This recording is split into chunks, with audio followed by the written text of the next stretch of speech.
Hey y'all, it's Alexis from Ask Alexis here, and we are having a comfy couch conversation with the fabulous queen maker, Miss Connie Cruiz. Connie, thank you for being here. Thank you for having me. So we're gonna dive right in. First, Connie's gonna let us know what she does. Then we're gonna talk a little bit about some events, and then we're gonna go right on into the comfy couch conversation because I got on my Care Bear pajamas and you see that? Those are Care Bears right there. I got my friend Tenderheart and Cheer Bear here. So let's go right on in. Connie, why don't you tell everybody what it is that you do and how you make queens? Yes. Um, wow. I'm a relationship expert and coach, and I've been in this industry since 2013. I absolutely love seeing people experience real authentic love. And that could be already in a relationship, or maybe you're dating and are looking to find the one, or maybe just some amazing dates. And why my company is called Queen Maker is like, one time I was having a conversation with a friend of mine, and I was like, man, I really don't know how to explain what it is that I do. And she's like, well, you always talk about women being queens. And I said, yeah, I do, because I really do believe that all women are queens, and if they're little, then a princess. But like most of the time, I believe that women are queens. And so she's like, what about Queen Maker? And I was like, that's actually kind of cool. And so like, and just now, being in this conversation, it's such it's such an alchemy process. It really, it's, I love seeing a woman being just recognizing who they are and being able to take that inner power with themselves and be able to attract or even manifest the relationship that they're desiring to have. So I love it. I've most of the time, so I was coaching in person many moons ago, and then I went, like a lot of people, went into the online space, and I said, I really want to take my message further than just the four walls in my office. And I was like, you know what, like I could really do some amazing things. And I did. I went on to work with women all over the world, and it's just been such a gratifying, amazing experience. So That sounds awesome. I also work with couples, and I know what you're talking about as far as like that authentic. We are all about authenticity oh here yeah, oh yeah. with Ask Alexis. But that connection when people can be like their full unburdened selves and find safety and connection, Mm-hmm. like as a coach, that shit is manna from the heavens. Right. It It just really is. makes my heart really tender. Um, and Totally. so, that sounds awesome. Thank you for that, Connie. And yeah, make more queens. Why not? Why not? There's enough. Um, so now we got to talk about some things that's going on. Sure. So yesterday, RBG died, Mm-hmm. and that's Justice Ruth Bader Ginsburg. Let me put some respect on her name. Yes. Um, and I found out that she died while watching Antebellum on week 2 of my actively authentic allyship course day. So I was one of my best friends came over, and we were going to Mm-hmm. have a movie night. We ordered carry in because I guess all food, like if you're not dining in restaurants, you gotta take out Right. what it is. And I was like, oh, like as soon as Antebellum came, I'm like, this shit's hella triggering, right? Because we've had a really good class in the actively authentic allyship course, right? Like we understood, like, so what I realized is that when in teaching allyship, you're teaching white people how to do their own share of the mental load of thinking about living in a racialized society. And you Mm-hmm. notice, like in relationship coaching, the mental load is a part of sometimes what creates division, because like it's like, well, I got to think of everything all the time. That's some bullshit. You know what I'm saying? Like, you know, the kids need a babysitter. Why am I always the one that has to get it? Or, you know, the laundry needs to be done. Why do I have to do it? And then even if I ask you to do it, now I got to remember to ask you all the time, and it's still seen as like my problem, my responsibility. Totally. So like racism is often seen as the people of color or non-white people's problem, as opposed to a problem that white people have or white people created. Right. And then this is the racialized society we all live in. Mm-hmm. And so non-white people are always having to do the mental load of thinking about race, or any marginalized identity always has to do the mental load of thinking about their own marginalization. Right. Yeah. I'm watching Annabella, and we had that great breakthrough, but nonetheless, allyship is still like solving a problem you wish didn't exist, right? Like, it is rewarding when change happens because it brings hope for a shared future. Mm-hmm. But it is not fun. The problem you're solving makes it hard to be fulfilling work. Like, you get fulfilled with the hope that comes from it, Mm-hmm. but it is still emotional labor doing it, because you're teaching people how to care about you, which means you have to confront that you are not cared about in that way. Yeah. Yeah, exactly.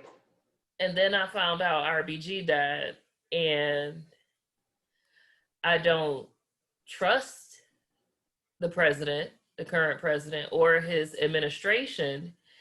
And it is clear they're okay with being duplicitous. They're okay with lying. They're okay with gerrymandering. They're okay with voter suppression.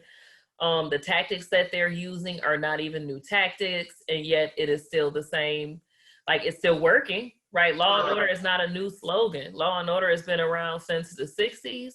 Mm-hmm. And frankly, before then, the idea of vilifying protesters, that is, all this shit is repeatable if you care to explore and learn, right? Mm-hmm. Like, so it's also, there's different expectations. However, where I find hope, cheer bear, where I find hope is that we're sitting here having this conversation, and though there are conditions in society that still reflect it, there are also, society also does reflect changes.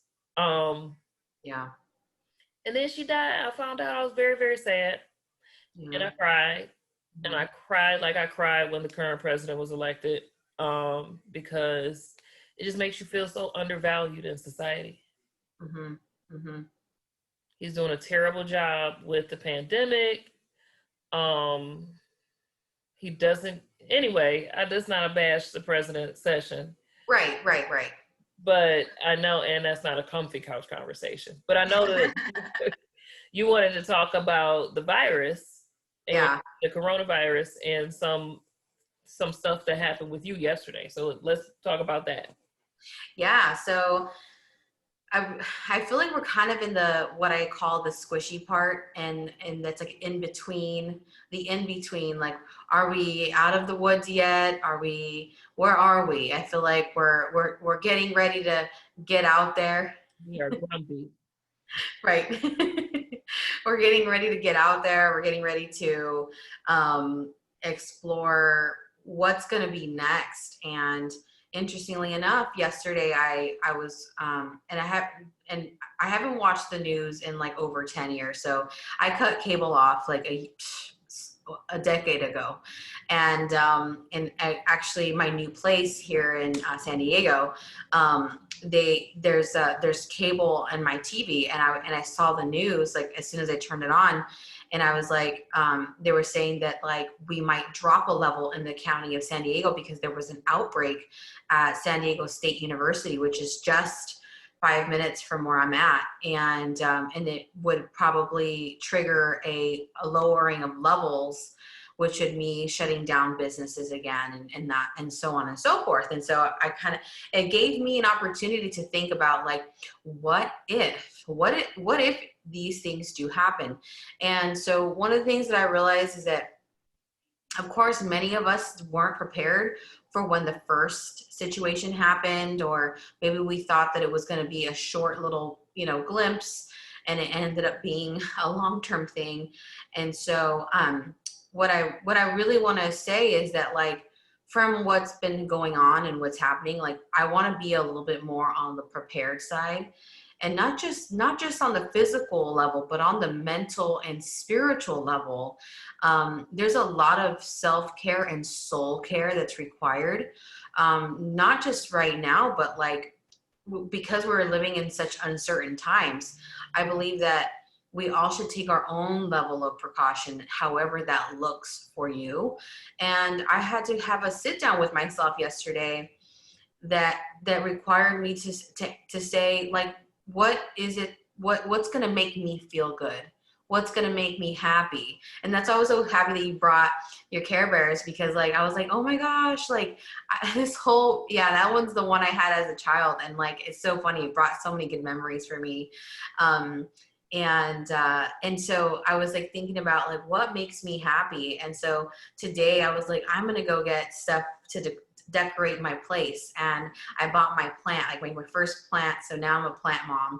And at first I was hesitant, and all my friends, like, weeks ago, had been buying, just, it's like their house is a jungle now. They've become obsessed with it. And so, like, because they were really about their self-care and their soul care, and what keeps you grounded, and what keeps you in a state of, like, of peace. And I think that that's going to be so important, wherever we end up with this whole pandemic situation. I think that we all should take that personal self-care, and just, yeah, just really take care of yourself on a deeper level.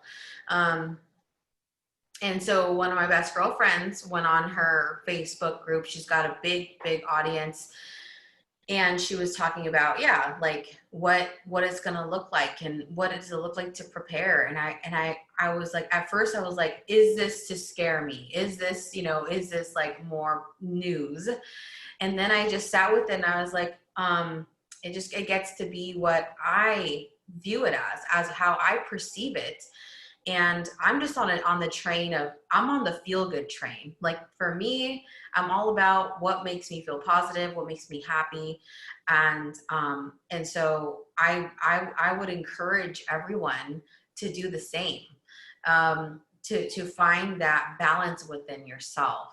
And so, yeah, there's so many different things you can do to prepare, but just make sure that you're mentally and spiritually prepared for anything. And, it's better to know than to be blindsided and not know, and come from a different, like, point of view, so to speak. So I got a similar awareness in my morning's meditation. It wasn't specifically related to the coronavirus, but since at Ask Alexis we are shared future or bust, right? Like, we are creating a shared future, or we're not here. There is this aspect of, like, so if we're trying to be like, and I'm all about the good vibes. Obviously, I'm all about the good vibes, right? But I do believe we have to accept what is. And what is that we're in a pandemic. And from there, you got a vision. So what does life look like on the other side? What is, like, so I have a vision for my shared future, right? It is a place where everyone can be their authentic self in safety and acceptance. Totally. And belonging isn't the driving factor for all behaviors, because everybody belongs. It is another evolution of the species. But that means that I have to accept what is, and what is we're not there. But how do I prepare? Like, so you decide, when we do our conscious memory stacking, you see what the past was, how that's affecting the now, and then you act in accordance with the future you desire. So if I want a safe and inclusive future, how do I prepare now for a safe and inclusive future? So I have my allyship work that is online while I'm in the house. I have a garden outside, and I am learning how to garden because it is more than an ocean. But I also have my indoor aero garden, and I'm gonna try to grow tomato plants inside. And while that will not be enough food to sustain me should food stop, I'm prepared for a shared and to survive, to make it to a shared and inclusive future. My house is already, I had the other day, I was thanking the spirit of my house because it has provided me stability for the last 10 years, even when I didn't recognize stability. Powerful. So like I can look back and see how home ownership. So at the time I bought my house, I was in my 20s, and it was kind of like I had some decisions to make. I was going to take a trip to Italy, quit my job and move to Chicago, or buy a house in the middle of the recession when home prices were low. Being the ever practical person I was, I bought the house because I didn't think home prices would be that low. And that's the only thing that made me consider that home ownership was a possibility for me. And so I bought my house, and I bought it cash because I was a cocktail waitress making enough money. And so, but then when I lost my job, the fact that I owned my house is the thing that gave me the ability to withstand that hardship and that long period of financial scarcity that followed. Oh yeah. So it was my prevention, and it is also then it has my like things to keep me spiritually sound. I have my plant garden. I have my arrow. Well, that's the same thing, but I have an aloe plant. I have basil. I have mint. I have a spider plant. I have a peace lily. Like I like that. But it took me a while to. Oh, and I got a money tree. It took me a while to care for them though. Like I had to learn. So I got more plants recently, and I started with like ones that get sad. So the cactus and the one that gets the peace lily gets sad when it needs water, and the cactus shrivels up. So then you water them and they plump right. They're very resilient. The they live makes me be like, okay, I can do this. And then gradually I've increased the things that need more care. But that makes me happy in my space. This is my art behind me, and there's art everywhere. And that's because it looks like me. I painted these walls. I decorated my house. How you went, like you said, you went out and you bought fall decorations. Yeah. Like, I have the space to do that because my house has provided me comfort and stability. Totally. And so I thank the spirit of my house. And then the fact that I acknowledge that my house has a spirit, right? Like that. Yeah. There is a safety then in that communication and communion. And so that's a part of my prep work and just my lifestyle. The thing that has been the most soothing and nurturing for me during the pandemic is that because of that period of financial scarcity, I was very well versed in what to do when I'm stuck in my house. I was very you practice how you play, and I just kept on playing. Like it was for me, it was just like, oh, this is like life got better, right? Oh yeah. I mean, there was some sadness, and there is some sadness. But I am more like it gave me the time to focus on my business, and I was one of those people. I was already isolated. I already had gone through those things recently, so I'd already processed the emotions that come along with them, and I happened to be on the other side of them. Totally. So when the pandemic happened, because of the conscious memory stacking process, I just drew on the memories that once I realized you program your memories, you program your future and your past and your now moment. I was doing that work already, and I had been doing it for some years. So it just was like life keeps going on. Like you just do it. Yeah. If you got a process, you stick to your process, even though it might be chaotic. Yeah, no, for sure. And I say, like, for me, like, yeah, the decor, the, cooking at home, it's just like all those things are so therapeutic. And it's so funny that you're bringing up like how your home has brought you that stability. And I'll just share very vulnerably that like having a home was always something that I held on to for so long, because when I was 17, I was kicked out of my house, and I remember thinking to myself, wherever I go, like I'm not wanted. And so I had a long conversation for years that like whenever I left a home, it would be so emotional for me. I would cry a lot. It would take me out of my like remembering who I am. I felt powerless without my home. And it's so interesting that the last year, it's going to be coming up on a year, I have moved so many times, because now it's more about um, getting through the emotions of moving from one place to another, and allowing myself to know that like no matter what, I'm my safety. No matter what, I'm my stability.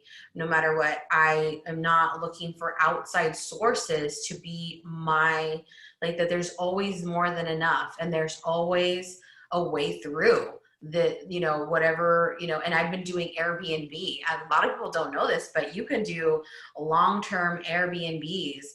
And thankfully, because of, well, in the summertime, you know, they hike up more of the rates and what have you. But I've been so lucky to be able to, you know, negotiate, because I believe that, you know, the power to have that power is like, you know, believing like you can get a better deal. And I've been able to shave off, like, you know, California rent is astronomical. It's sky high, and I've been able to shave off $1,500 a month on my rent. I've been able to, you know, a few $500 here, 500, like it's just been amazing. And so, and that's huge for California. And I'm by the ocean, so it's like even more so. Real estate's hot in San Diego, and so now I'm living in a prime location, and it's like I got a heck of a deal, and I love it. It's like a place that I've always wanted to be in. And but back to what I'm saying is that, like, you know, I would have been so bent out of shape if this was 10 years ago. You know, I would have been so feeling like a lost puppy. You know, that was the emotional and the emotion that was internal, was that I didn't belong anywhere, and I wasn't good enough to have a home, that I couldn't sustain myself, that I couldn't be dependent on myself. And so that was a long story running in my mind and my limiting beliefs. And so so it's interesting that you were saying that that's been like such a thing of a sustainability for you, and that you could be you and in your space. And I think that, like, for me, I never really enjoyed my spaces, because wherever I was, even if I was there long term, because I always told myself, somebody's going to take it away from me, or I'm going to sabotage so where I lose my home. And I always had these weird conversations around the house. But funny enough, aside from 2 weeks of my life that I was actually homeless, but before that, like, I've always had a home. And so it's just is interesting, like the conversations that keep us. And It is. you know, It is. And then the way that they play out or affect us. Because I moved out. So first of all, shout out to, I just feel like being able to survive in California. And what I mean by survive is like, if housing is scarce, housing is a thing in California. Not that it's not here in Detroit. We have a homeless population as well. yeah. But ooh, it costs so much to live in California. Oh my goodness. Oh, I don't know, like, it's a foreign dollar. Yeah. Yeah. But I moved out on my own when I was 17 too. And it just, the level of skills that it takes to survive takes away from development in so many other ways. And then you have to go through this reprogramming of, instead of thinking about, when you are surviving, you're thinking about your fears and how to prevent them so you can exist. Right. But being able to reprogram your mind to be set on desire or thriving when you wake up to do that from a place of like survival is still at threat is a level of remarkable resilience that I just want to make sure we amplify and highlight, because I see you because I've been you. So Mm-hmm. I understand the amount of mental activity that it takes, because you also got to figure out how to play normal, right? Because that's a part of it, because you can't make Part people of uncomfortable with your struggle. It is, so you can't have a struggle, but you got to be able to have more fun in order to be able to get more survival. It's a thing. it. It's a thing. You have to think about it all the time. So to be able to then take that and pivot it to a positive is the mental labor that's necessary. And the reason that's not spiritual bypass is because it still is a part of your real lived experience. So in your now, things you're dealing with, you're doing the work of being able to still stay focused on your desires while 100%. acknowledging and dealing with what is.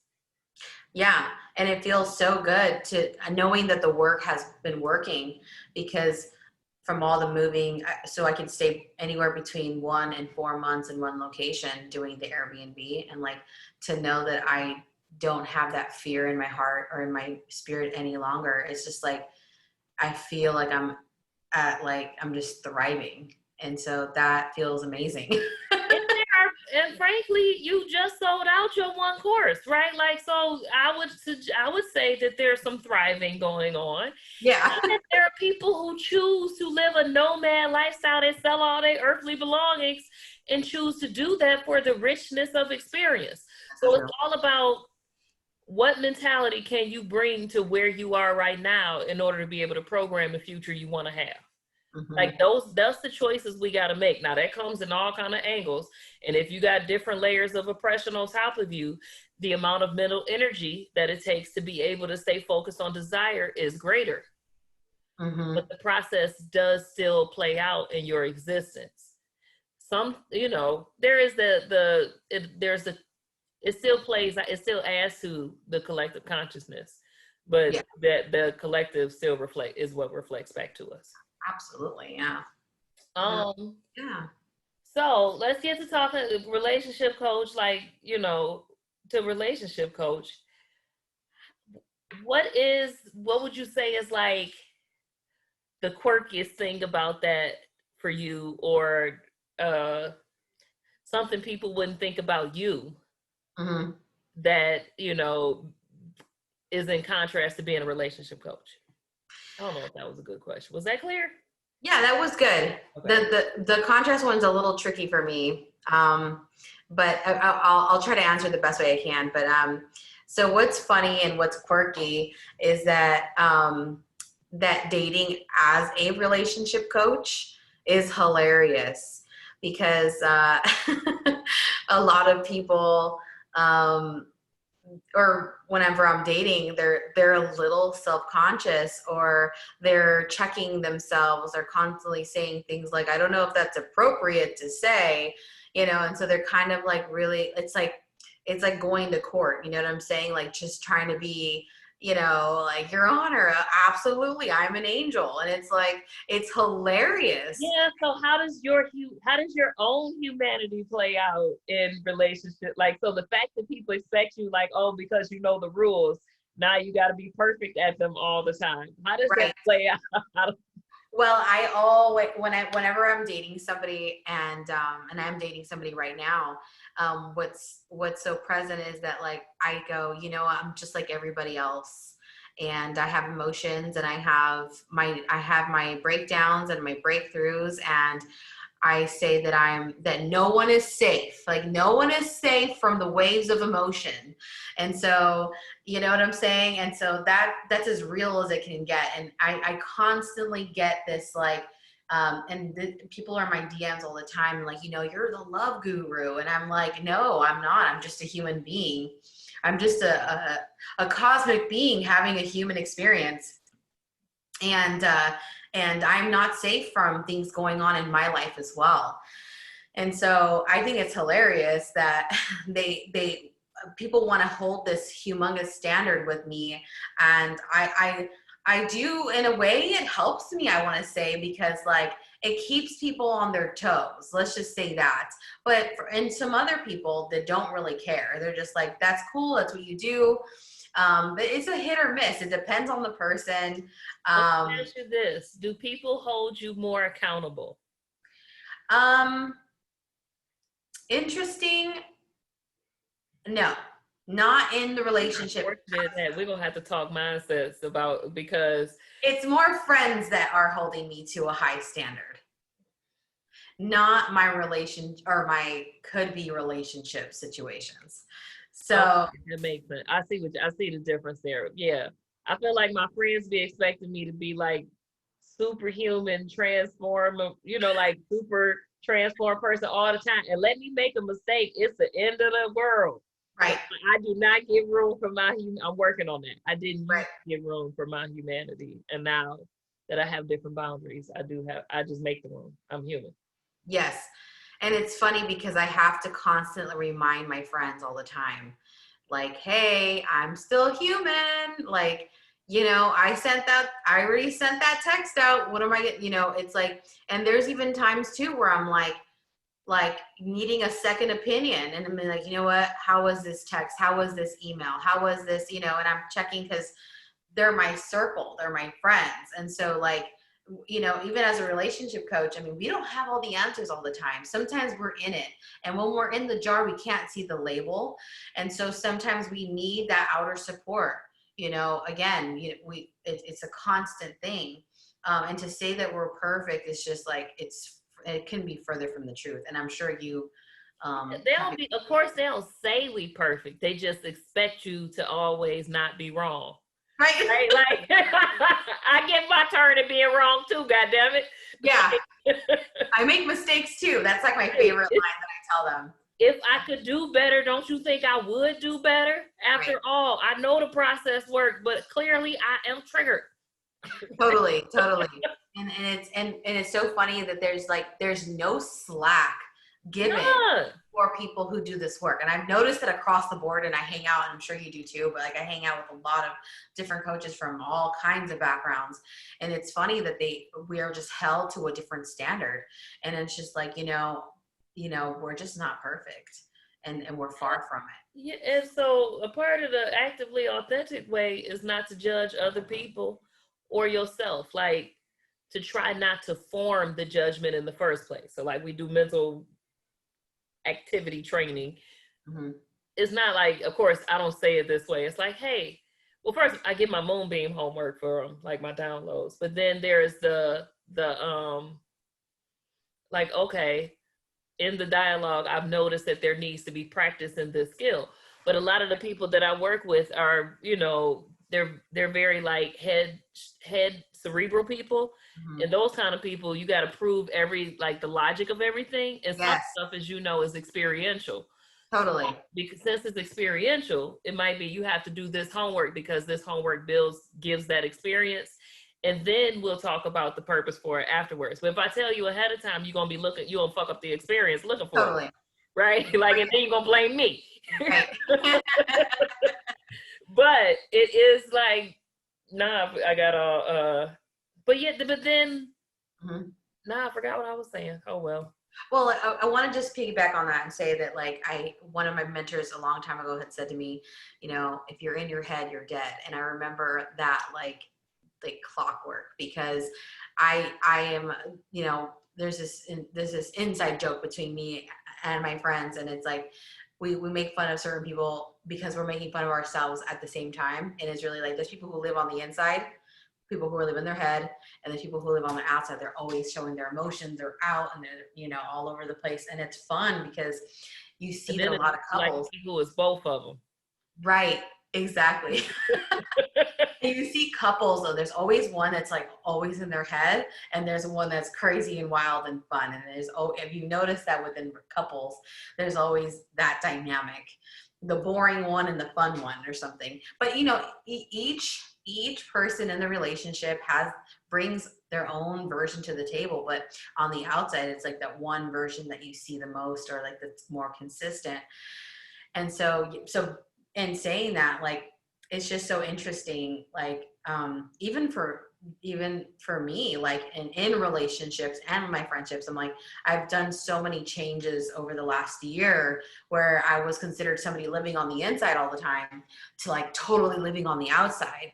And it's so funny. I get the confirmation all the time with my friends, and they're just like, oh my God, Connie, I never knew you were like this. Like, you're so fun and you're so this. And I'm just like, oh my gosh, like you guys are seeing the change. You guys are seeing like the other side of me. And I think that I really have to say that like this pandemic has really helped. If there's any brightness or there's any, positivity coming out of it, has been like really getting to know myself and spending time alone. That's also been such a therapeutic thing for me. It's just like, oh my gosh, let me say, living by yourself is like a therapy in itself, because who are you going to lie to? You just talking to yourself. So I am I'm like both of them. I'm out loud all the time, but I need time to recharge. And so I feel like I'm definitely at a very like integrated self, authentic acceptance, and like I love who I am right now. And so that makes me enjoy my alone time. Like I'm not threatened. I don't feel I miss hugs. I miss certain aspects of interacting with other people. I crave more fun with them, but it's not challenging to my identity. Yeah, I see what you're saying. Except last night. So my best friend was here. And then when she went home, and I'm sad because RBG is dead, and I'm afraid of what changes that means in the SCOTUS, and I'm afraid of the impact of the laws, and like, especially now that I'm actively visualizing my shared future, it felt like a real setback. I just wanted somebody to hold me while I was crying. Like I just wanted to be comforted. And though that doesn't make, I wasn't necessarily at physical threat or even emotional threat. I was in a state of fear and mourning, and comfort would have been nice in that moment. I did hug on my Care Bears though, because I like their texture. But it was like, oh man, I have a heart. Yeah. No, yeah. And it's in those moments when you really get to know yourself, and yeah. And I'm also hearing like a conversation about like learning how to self-soothe, because that's been also a big lesson too. And this is like, the difference between people who are doing the work and people who aren't doing the work is like, are you able to be, and it's okay not to be able to do it every single time, and sometimes you have breakdowns, Right. I mean, and I soothe myself. I did. I have an avatar that I've created that when I'm feeling that way, I call that avatar in, and they comfort me and pet my head and tell me how great I have been, and or tell me what, that things are going to be okay. And I use that when, like, in the moment of upset, I use that because I recognize that you got to build mental equivalence for things you desire, right? Like, there's the mindset work is still there. And even though, like, I will say this, I've been practicing that enough that I'm noticing more and more frequently I'm able to be present even in the intensity of my emotions. Sure. And so I'll call in my avatar and I get my comfort. But I also was aware, and here's the thing, I don't always, like, I want to have two boyfriends. I don't always want to settle down and like be extra cuddly. I was on my own since I was 17. So like there is an aspect of my personality that, because I just I'm not one of those, oh, I'm so independent, I don't need nobody. But I have been independent for a long time. So knowing how to survive and thrive comes natural. Even, what I'm saying, like, life still happens when you don't have a large community, right? Like, life still happens. So you got to learn that if you ain't dead, you got to make it. Those are truer words, I tell you that. Like, it's like, all right, now you done crying. You may have cried for the last 3 weeks, but at some point, now you're done. what you gonna do? You figure out how to make it, and then from there, the more you make it, the more you learn you can make it, and then you be like, wait a minute, so making it ain't good enough, and then you move to like, all right, I want to be stable, and then stability is a whole ass mood, Oh, right? And then once you get to the mood of stability, you get to live whatever that stable looks like, and then you know what I'm saying? Then now it's like I want stability and party and play. right. So I'm It's a putting together balance. this virtual body paint and public policy party because all right, I'm 37, right? Like 40 is around the corner. However, I still like to party, and Yep. I also like making change in the world. And the thing that I want to do in my shared future is I have a place for people like me who are ratchet professionals, who, you know what I'm saying, figure out how to twerk and like to twerk or like to dance and like, but I'm still hella intelligent and articulate and will, you know, like dream up a plan and execute it real. I still have all these skill sets, like figuring out how to thrive and survive at the same time. Yes. A whole lot of fucking tools. And so oh yeah. there's a space for my whole authentic self to exist and thrive in the shared future I'm working towards. Totally. 100%. Right. Like, so wait till my come out wellness the ratchet way. A reclamation of your authentic self. I love that. But also part of me being like on that like space for the full me is me being a 37-year-old woman sitting on her couch having comfy conversations with Care Bears, right? And looking cute while I do it. Right. Right. Accepting that I like this.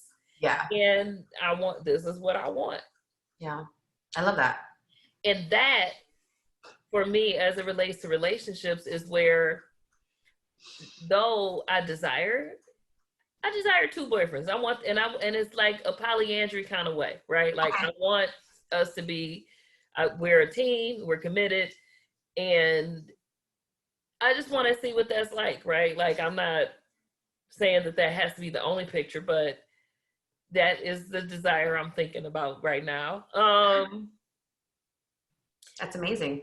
But I feel like I could have it because I have so much of myself that I'm in love with already. Like I know what I desire. I know where my standards are. I know how I like to treat myself. I know how I like to treat others. Mm-hmm. I know who that, like, I understand who I am authentically in all of those moments. I still understand the conscious memory stack. And like I set intentions in those, like once I get in them endeavors, I set intentions for those too. I enjoy my character. Mm-hmm. Like I'm high integrity, high fun, high impact. I like intensity. And now where I had this like the fire hose of my mind pointed at negativity. Now I just pointed at like intense positivity and all of my creativity, like creativeness comes in. Totally. So why can't I? Yeah, that's such a good conversation to have. Like, and you know, yeah, you can have it. And I know a lot of people who do have 2 boyfriends, up to 4 actually. So I've seen a spectrum of all, and it can work. And I've treated every man that I have been with well. They do not have complaints about the way I treated them. See, yeah, that's what I'm saying. So I feel like I could definitely handle 2, and they would be happy. See, yeah, for sure. Yeah, there's a possibility, and you know, and I love that that's so much more common. It's starting to become more common to see like the thruples and the pods, to see that it's not just a typical monogamous, you know, relationship. It's just, it could be whatever you're comfortable with, honestly. Like it's about you accepting you for you and knowing what you want and just standing in your power that you're going to get that. So and I just want to try it, right? Like it might not be what I settle on, but I can't know if I don't like it until I try it. You won't know until you're there. And that's just how it is with everything, right? Because that's why experience is so powerful. And interestingly enough, like we all have our own sacred contracts. and we all decided to be here at this time on earth. Like, how interesting is that? Like, that we've all decided to be here at the same time. And only one of my boyfriends got to be exclusive with me. Only one. Uh-huh. But the fun one, he can see who he wants. Yeah. Okay. You know, like within reason. Like he still got to respect himself and his body and all. Totally. Right. Like I gotta care. Conscious coupling. How you care about yourself. Right. In order to feel safe in that. But yeah, right. He could. I just, you know, only one of them got to be exclusive. Right. I love it. I love that. Oh my gosh. Yeah. I hear this is something that I hear quite often.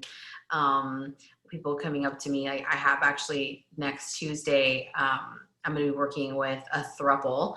So that will be my first. I have not done that. Oh, that is cool. Do they know they're your first? No. Do they know now? They know now.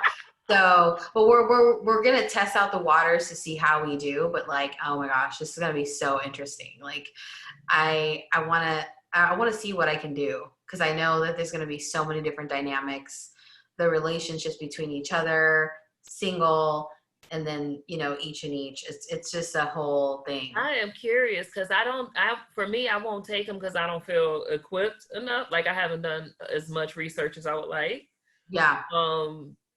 I do feel like my natural peacemaker tendencies would be able, like I would have a propensity to be able to create balance, but I don't know how I would handle like, so if it's a throuple, disagreement between these two, but these two are still fine, and these two are, you get what I'm saying? And these I do. Yeah. That's why, so when it happens, when that happens, I have to like separate all of them. And so, and then I'll have to bring them back together. And I don't know if that's like a perfect science or not. I'm kind of diving in head first because I really do have a passion to help them. And I felt like my intuition let me know that like I could really support them. And so they're not signed on yet. So I'm going to do like a trial run with them, see how we do. And if it's something that they're willing to do, then we'll go forward with it. And I'm like, how exciting would that be? Right. Like that's honest. And I don't see, you know. Yeah. And they're both aware, like they're all aware that like, that this is a trial. This is a run for both of us.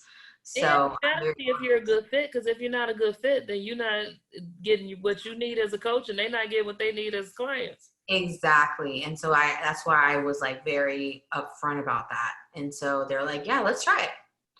And I was like, okay, let's do it then. You know, no promises here, but we'll figure it out. And that's pretty much. You're really good at what you do. So this just feels like an evolution to what you do. Yeah. I'm like, this is what I'm like, wow, this is what like leveling up really is diving in uncharted waters and like just going for it. Like, you know, that's just typical me, you know. I'm just that's the thing that I don't know that everybody, like, so if you've only worked with one or two coaches, or if you're not a coach, you might not realize that just because like we don't only rely on our intuition. Like we do research, we do read, I like look up articles. Like it's an active process. Totally. In order to guide somebody through their transformation. So it's not that like, if I'm here to support you and to facilitate your transformation, then it's my job to make sure that I am building the container for what that transformation looks like, where you may not know, that I'm making sure that I'm equipped to be able to support you. Like, it's not just like, oh, I wake up and then I'm like, yeah, I can do anything. And you don't have to put some experiential knowledge or actual knowledge in your mind doing it. Frankly, you still got to go through the human part of the experience, even though you get the download, right? Like you still have to do the thing. Yeah. So I just want to be clear that we do put in work outside of the time that we spend with our clients, making sure we're prepared to be able to support our clients. Absolutely. And I it's so funny that you say that, because it's just and this is a two-way thing, because I have a lot of clients. This is so funny that I've attracted a lot of people, women who have masters in psychology and social work and like very deeply in that world of therapy. And I've coached marriage counselors. Like, I mean, I've done it all. And it's so funny they're like, usually therapists hang out with their circle. They go seek another therapist. And I think it's actually part of their curriculum or their system. Like, they have to see a Yeah, you therapist. gotta have a supervisor for a while. Yep. And then you can also supervise people. But yeah, it's a part of the gatekeeping. Yes. And, because I mean, the things, and a lot of my friends are therapists too. So like, they've all go through so many things, and to be able to coach, and I've gotten so many amazing reviews about the way my style of coaching, which is so amazing. Like, people who are so clinical and by the book. And I'm like, listen, I am nowhere near clinical. I am nowhere near conventional. I will make you do things that make no sense. But they work. Hold up. I feel like you're making excuses for your talent. You do know that the people who established the counseling industry, the counseling framework, were people who observed stuff about people and then did testing. Like, what they made that shit up, and then they did, right. Like, so that's the process. And I just want to be clear, because the reason that process carries so much validity, but it has been monetized and capitalized. So there's also an exclusionary process that happens on the flip side. But that doesn't mean that people who crave knowledge don't read books, put themselves in them circles, still have the ability to observe, interpret, and intuit human behavior dynamics, right? Like, totally. People still watch people and make connections, whether they were clinically whether accredited or not. Don't be discounting or making excuses for you knowing what you know. And it is not surprising that you would get, like, if you're good at what you do, you're good at what you do, and you're gonna be good no matter who you do it with, because people still be peopling. Oh yeah, for sure. Yeah, and it wasn't trying to sound like that I was discounting. Maybe deep down somewhere, but like, I'm just saying that I'm totally different. I'm totally different from like, just like your conventional book, your policy, and so, but I'm just saying that I get results, and like that's what I love, is that like, I surprise people. They think that it's like, I really compare myself a lot to like Mr. Miyagi with the Karate Kid. And like, I always talk about like the wax on and the wax off. And people are like, why am I doing this? This is so ridiculous. I don't want to do this anymore. And like, I just let them have their little conversations, and I put them through all the processes. And just when they're ready to give up is when they actually get it. And so I think it's great. Time. That's what I'm talking about. Like, yeah, they may not know that's what they're doing when they get the homework, but you got to do the wax on, wax off, because people, if you knew better, you already be doing better. And if you wasn't so damn hard-headed, we wouldn't have to wax on, wax off, right? Totally. But you're gonna say where you got to see it to believe it, and you can't until you learn that you got to believe it to see it.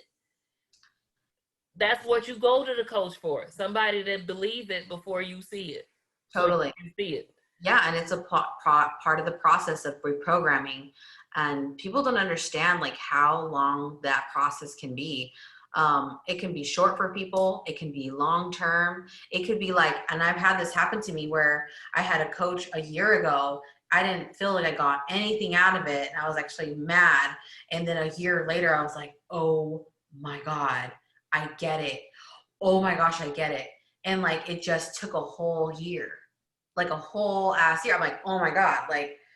And you get it's both of them, right? Like, some transformations happen like that. You be like, oh, I get it. Frankly, whenever it hits you, you be like, oh, I get it. And then from that moment, you transform. Totally.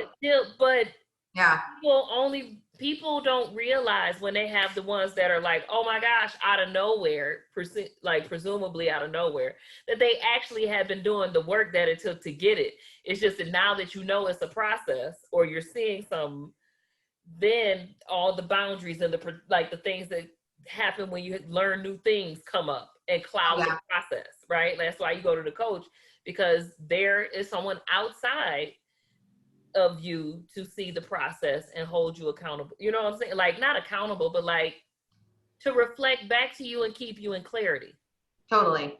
because Yeah, it is a journey of transformation, and you're transforming the way your reality manifests back to you. So yeah. that having a guide along that process is supportive, is helpful, and frankly more holistic, right? Like Oh, yeah. it keeps us aware and reminded that we are all the collective. We are I am. Absolutely. And I want to say that, like, just hearing you talk, I'm also, what I'm getting or downloading is that, like, there's some coaches out here who actually, they have a system set up, and it was like, at first you're resistant to it, and then you'll have a coach later on that just was the container for you to do all the work. And then there's a coach who just holds you in all your transformations. Like, it's interesting. Like, I wanted to have all the breakthroughs and all the transformations and all the container in one coach, and just that doesn't happen. And I want to say that, like, and that's where, like, relationship coaches or any type of coaches, business coaches, we all are like, oh my gosh, we got to get those results like that second. And sometimes it doesn't happen. And sometimes it's like leaps and bounds. It just depends on where they're at in their mindset, really. Something just clicked with me. I want to see what you think about it. Hmm. Do you think that like that strong, like, oh, I need to break through all from one coach or all in one moment for it to be true, is a residual from our, like, oh, I need to survive, someone save me complex? Like I think so. I think so. There's a part of it there. it feels like in my body, it feels like it has a little bit more like resonance, kind of like the Yeah. feelings feel similar when I think about it. Yeah. And to me, it almost feels like, and if I can say in personal experience and hiring so many people, is that, like, it's always like, going to Vegas and betting all on black, like, this got to work, like, I'm putting my last dollar on here. And if I don't break through in this 5 months here or these 6 weeks here, then I'm just not capable. And that can be further from the truth, because we're living in ebb and flow. We're living in, just seasons. And sometimes the ebb and flow and the season are not on the right pace. And so there's a lot of overlap and different things happening, which that's why it's so important to be present And if when you you're don't getting wake the up dead, you still gonna have to move on anyway. right. That's what Having I'm that saying. time with the support was still that time with the support. And if Yeah. you like the thing, when you have, if you grew up fucked up, I don't have the right language for it right now, but if you grew up in a way that you identify as fucked up, you have to build all new mental equivalents for the world that you create, and you need, like, so it's to expect that you get it all from one 6 month commitment, or one, what you get is tools for how to survive, but tools for how to re-navigate or reprogram or reframe. And then you got to use those tools as long as it takes, and then you gain more tools, and then you, when you Absolutely. get good at these tools, you gain more and more. And life is not like a destination. You don't it, and that's the thing that I think I'm only starting to fully embody, like in an embodied way, Sure. meaning like I've worked on my somatic responses enough that I'm I don't have to panic or freak, or, you know what I'm saying? Like, the process still the process. And after so long of doing it, life just looked like my expectations are different now. Hmm. I don't, it's not always this constant walking myself back from a trigger. It's way more moments where I'm not triggered. It's way Yes. more of my desires that are coming through in my life. Like I just talked about, all this a bit, like, there's Yeah. a lot of good things going on, because now I'm in a state where I can allow it and attract it and feel secure and sound, and feel like I belong with me. Like I finally feel at home in my existence. Mm, I love that. And that's where exactly, that's the sweet spot. That's really where you would have liked to, like, that's like the place you want to be. you know. That's the destination, but it ain't like it wasn't what I thought the destination was. And I'm sure Yeah, I might have another reaction and then have to still use the tools. But totally. I mean, like when we start this journey, we learn tools for the journey of our life, and the destination is death. I'm telling you. I know I read this one quote one time, something about like, what are you so worried about? Why are you tiptoeing to death? And I was just like thinking to myself, like, oh my gosh, like, yeah, like no matter what I do, no matter what, I'm going to end up here. So why not play it full out, go big or go home? And I just want to say, Feeling. huh? Safety is a feeling. Oh yeah. But it's And so I cool. might not be safe in a lot of what would look like safe environments. Hmm. Every time I've been violated, it has been by someone I knew, Yeah. not by strangers. Yeah. Well, Yeah. I got robbed one time, but beyond that, not by strangers. And then Yeah. I did almost get snatched in a car. But beyond those, but that was for the same like year. Yeah. Yeah. Beyond that, Yeah. those were not by strangers. Like Wow. every time, like That's the a very common story. That's a very common yeah. story that people, A lot of people I work with, their trauma has been by people close to them, and then you wonder why they close relationships manifest as fucked up. exactly, exactly. And I want to say something about that because that's where my work is so powerful because when before I even um, work with somebody, I do a high level of assessment. So I assess through the ACEs test, which I'm sure you know about. I assess through personality tests to see where they're at mentally, because really it's about what they're thinking in here, how they view themselves, as you know, like the Myers-Briggs or the Enneagram. Like I'm pulling information from all sources. And then I'm also like doing a full assessment of like their life and it helps me determine whether I usually have my clients go on a 30-day romantic sabbatical. And then after that, they can have a party and do whatever the hell they want. But in those times, it's so critical for me to assess people and see where they're at because um, healing might look different to you versus the other person versus another person. And so like I'm very precise in like what my client is going through. And so back to what you were saying, like, you know, some people have been violated on such a deep level, more levels than most people. And so I have to be very clear and see that in my notes and all the things before I even decide this is a client that I can take on. And so like I'm just very careful. And I feel like a lot of these programs out there, they're not designed to really take in that level of information, that level of precision, because and the reason I know this is because I've gone through so many things in my time, in my life, and such deep traumas back to back to back to back. And so I know that I've been able to see all ends of things and then actually come back to center. And I can realize, but even when people who had a little bit of traumas, they think that's like the most devastating thing in the world. But I can get to The way an event is internalized. totally. Exactly. It could be the smallest thing where you're like, oh my gosh, that you would judge immediately any person on the street and be like, that's not a trauma. But it's like, to them it is. To them it might be, Still the thing that's driving their reactions. yeah. I'm But like, whether you call it trauma or not, which who are you to think you get to determine what that is in somebody else? Not me, not you, but like the person who's judging. But it could still be the memory that drives their reactions or taught them a way that the world works a certain way. yeah, yeah. And I've seen it where I was just like, oh my gosh, okay, you know, and even myself, like in the early stages, I was just kind of like judging people like of where they were. And I'm like, that's not a trauma. Like somebody took your credit card. Okay, great. You know, it's not that bad. But that's my perception. That's not their perception. And we have to go with what the perception of the person or the client is.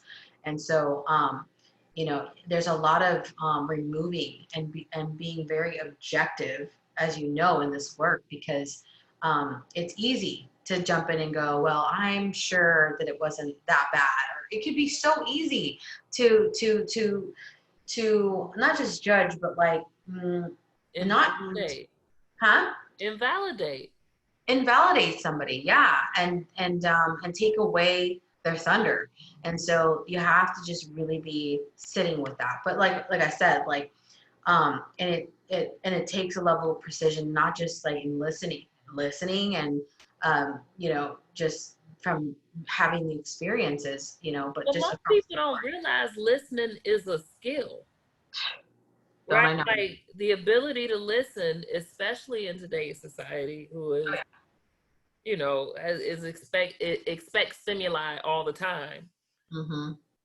The attention span that it requires to listen and tune into someone, to listen for feelings, values, and words, and like that's a real skill. I'm teaching it in my course right now. Like that's a real skill. Oh yeah. And it's something you have to practice at. And even like it's different when I'm working than when I'm like chilling with the homies. Totally. Right? Like that is a skill that gets turned on and off too. Mm-hmm. Like, Mm-hmm. so Yeah. There's it's a lot important of gifts. expertise, because that's like listening and reflecting back to someone what they said in a way that makes them feel understood is a whole ass skill. Oh yeah. Yeah, and it's so funny because you know, being a healer, and especially in today's world, what we're dealing with right now, it's like, I mean, I would beg to say that like we're essential workers too right now, like, undercover, but we are.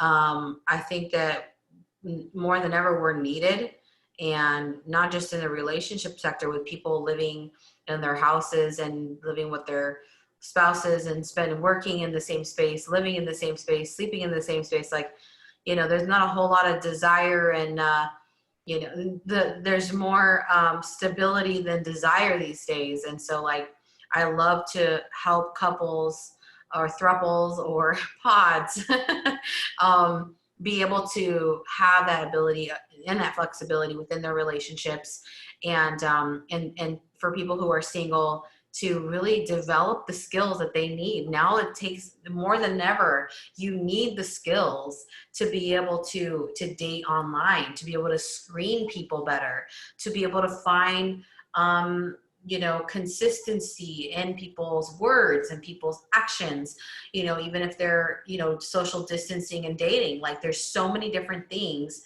that need to be happening while in this pandemic, and not waiting for like when the pandemic ends. You're not going to magically have all the skills in the world. You just have to be doing the work all the time. And so, and again, like in the beginning, it's going to be a lot more work, but then later on, it's just a little bit of maintenance here and there. But I always tell my clients, like, I want you to fire me. I do not want you to have me forever, because that's not the point. The point is to get you your skills, to get you out there so you can experience. And then from there on out, it's just a bunch of maintenance work, and that's it. I'll probably see you here and there, but my job is to get you clear and ready to go to be outside in the world. And so, I love it. I love what I do. And I'm sure you do too. I mean, it's just like, it's amazing. It really is. And very rewarding. And I wouldn't trade it for the world. It is. And so with that, I wouldn't trade it either, but we have chatted it up. We have definitely had our comfy couch conversation. We did. I just want to say thank you for joining us here. Yeah. So Cheer Bear wants to know how he can get in touch with you. And so let our audience know how we can get in touch with you. Where can they find you? What are you up to? Well, you can definitely find me all over the social medias, and you can find me on Instagram. You can find me on Facebook under Is it Connie Connie Cruiz. Cruiz? Yeah, it's just Connie Cruiz. And then on Instagram, it's Connie Cruiz Coaching. And I'm on Twitter and LinkedIn, but my home is Facebook. So that's where you'll find me. And I'll be rolling out some new trainings very shortly. And so, yeah, like there's a lot of free freebies that you can get a hold of right now, and soon enough YouTube as well. So, you know, I have all that going on. Don't forget to like and subscribe this here to this here channel if you're watching this. Thank you. Yes, yes. Drop a So comment. I'll respond. thank you for having me. It's been really a pleasure. I love talking to you. I love having these deep conversations, and it was just a really good treat. Thank you. Deep Yeah. is where it's at. That's how I like to live. So Amen to thank that. you all for joining us. Like, subscribe, share, help grow the channel if you found this to be of value, or help grow the channel just to promote us, because, you know, if when we all win, nobody loses. That's right.